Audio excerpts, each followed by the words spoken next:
Bonjour et bienvenue. Aujourd'hui, on va se pencher sur un cas intéressant en Belgique, à Tervuren plus précisément. Une nomination politique qui a fait couler pas mal d'encre. Oui, bonjour. On va essayer de décortiquer un peu ce qui se passe là-bas à partir d'un article de presse qui détaille cette controverse. L'idée, c'est de regarder ce que ça révèle sur la politique locale, les questions d'éthique, de représentation aussi, Et la transparence. exactement.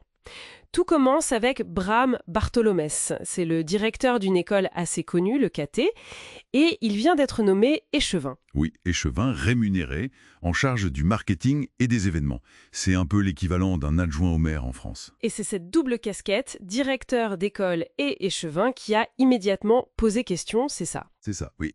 C'est le cœur de la première polémique. L'opposition, Grou et Foreit, y voit un risque éthique. C'est-à-dire. Mais ils craignent un conflit d'intérêts. Comme échevin, il pourrait influencer des décisions, par exemple sur les plans de circulation ou même les politiques éducatives.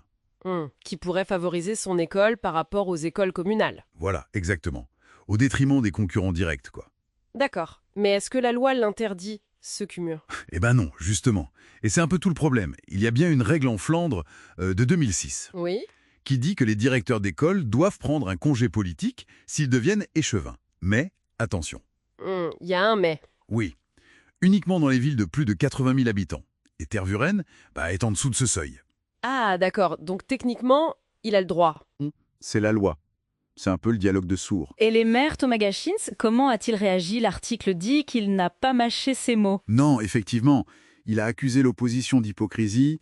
Il a rappelé que par le passé, des membres de ses partis ou proches ont aussi été dans des situations similaires, d'anciens directeurs par exemple. Il parle même de sabotage. Oui, il trouve qu'on essaye de saboter cette opportunité pour M. Bartholomès. Le ton est monté, clairement. Mais l'article ne s'arrête pas là. Il zoome aussi sur la composition du collège échivinal lui-même. Et là, c'est assez particulier. Oui, c'est peut-être le point le plus révélateur sur le fond.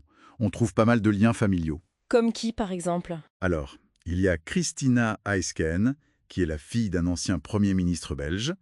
Il y a aussi Annemie Spaas, l'épouse de l'ancien maire Jean Spouron, qui est aujourd'hui gouverneur de province. Et puis, Sébastien Coudray, petit-fille d'une ancienne bourgmestre. Ah oui, quand même.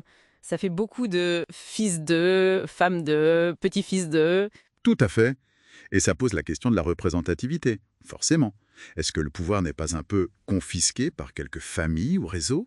Surtout quand on lit ce que dit l'article sur l'attitude du maire envers les autres groupes. Exactement. Le maire semble assez réticent à inclure des francophones dans l'exécutif. Pourtant, il pourrait représenter 20-25% de la population. Sans parler des non-belges qui sont très nombreux à Tervuren. Oui, près de 45%. Et le maire refuse de collaborer avec le groupe politique francophone Tervuren Uni. Historiquement, d'ailleurs, la seule figure francophone un peu notable mentionnée, c'était un noble, élu via les catholiques. Ça donne l'impression d'un système assez fermé quand même. On peut légitimement se poser la question. Est-ce que l'accès aux responsabilités n'est pas lié à ces réseaux bien établis au détriment d'une représentation plus large de la diversité de la commune? Et comme si ça ne suffisait pas, il y a une deuxième controverse qui est apparue. Oui, une histoire autour du président du conseil communal, Mario van Rossum.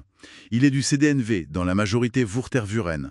Et il est aussi chef du comité d'éthique, c'est ça, hein? Ironiquement, oui, et on lui a donné de nouveaux pouvoirs. Il peut maintenant bloquer des points proposés par les conseillers pour l'ordre du jour du conseil, Bloqué. Sur quelle base? s'il estime qu'ils sont mal justifiés ou trop vagues.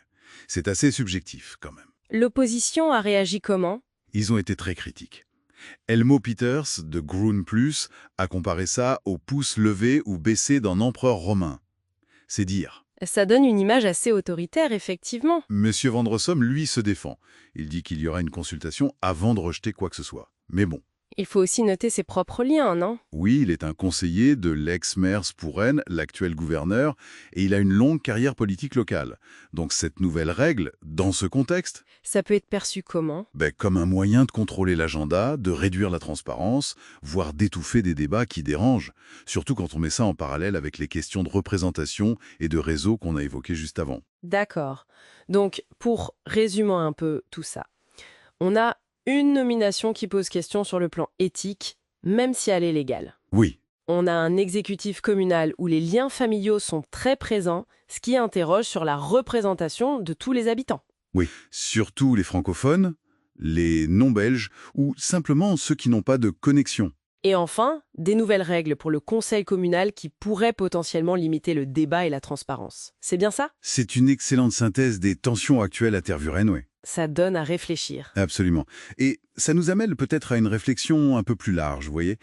Comment est-ce que ces règles formelles, comme ce seuil de 80 000 habitants qui semble un peu sorti du chapeau, interagissent avec les réseaux informels, les traditions politiques locales? Hmm. Et au final, qu'est-ce que ça implique pour la redevabilité des élus envers tous les citoyens et pour l'inclusion réelle de chacun dans la vie politique?